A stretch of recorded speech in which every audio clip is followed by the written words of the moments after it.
Welcome to The Explainer.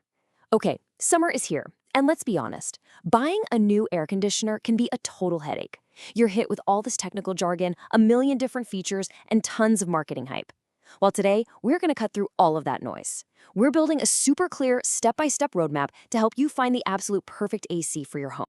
So, how are we going to do this? Simple. We've broken it all down into 5 easy-to-follow steps.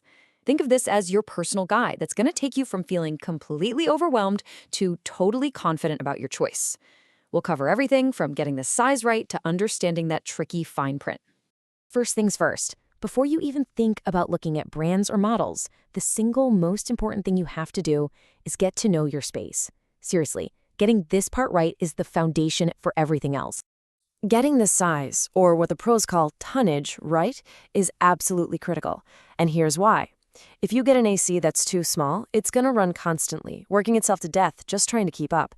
But, and this is what a lot of people don't realize, if you get one that's too big, it'll cool the room too fast and then shut off. That constant on and off cycling wastes a ton of energy and doesn't properly remove humidity.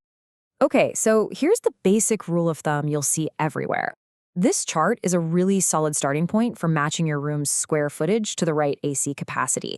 It's a simple way to get yourself in the right ballpark.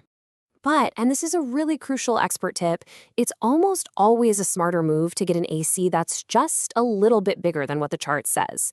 With today's inverter ACs, having that extra power means the unit doesn't have to work at its absolute maximum all the time, which can actually save you electricity and keep you more comfortable. All right, so once you've figured out the right size, your next big decision is the type of AC. And this is the classic showdown, right? The good old window AC versus the modern split AC. Now, what's really interesting here is just how clear the trade-off is. On one hand, window ACs are your budget-friendly, no-fuss solution.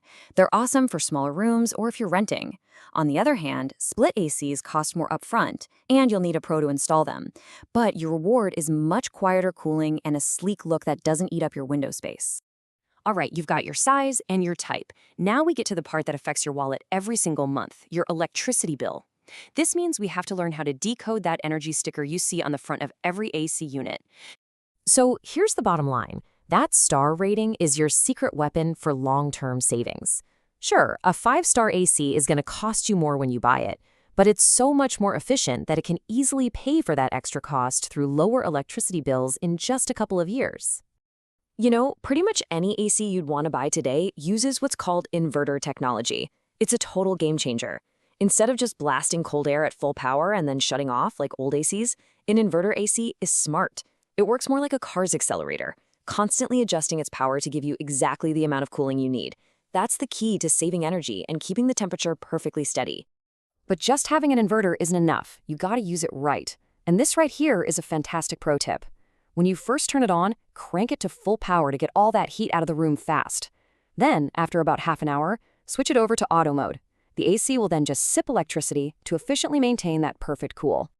Okay, let's talk about the bells and whistles.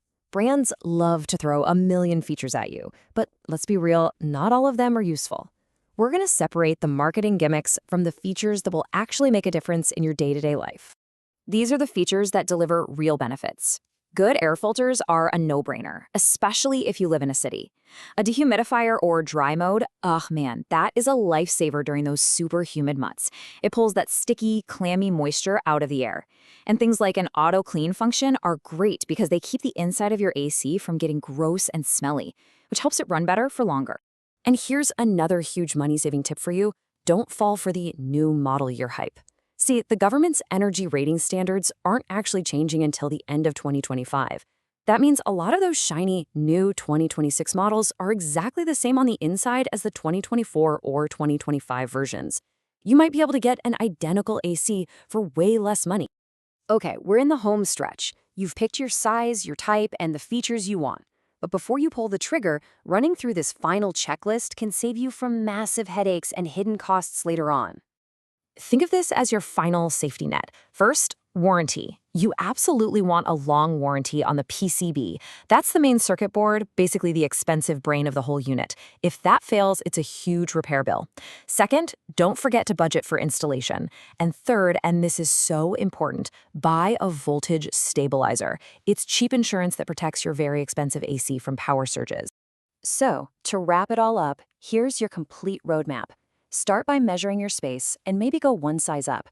Pick your poison, budget-friendly window unit or a quiet split AC. Check those stars for long-term savings. Focus on useful features, not just gimmicks. And finally, read the fine print.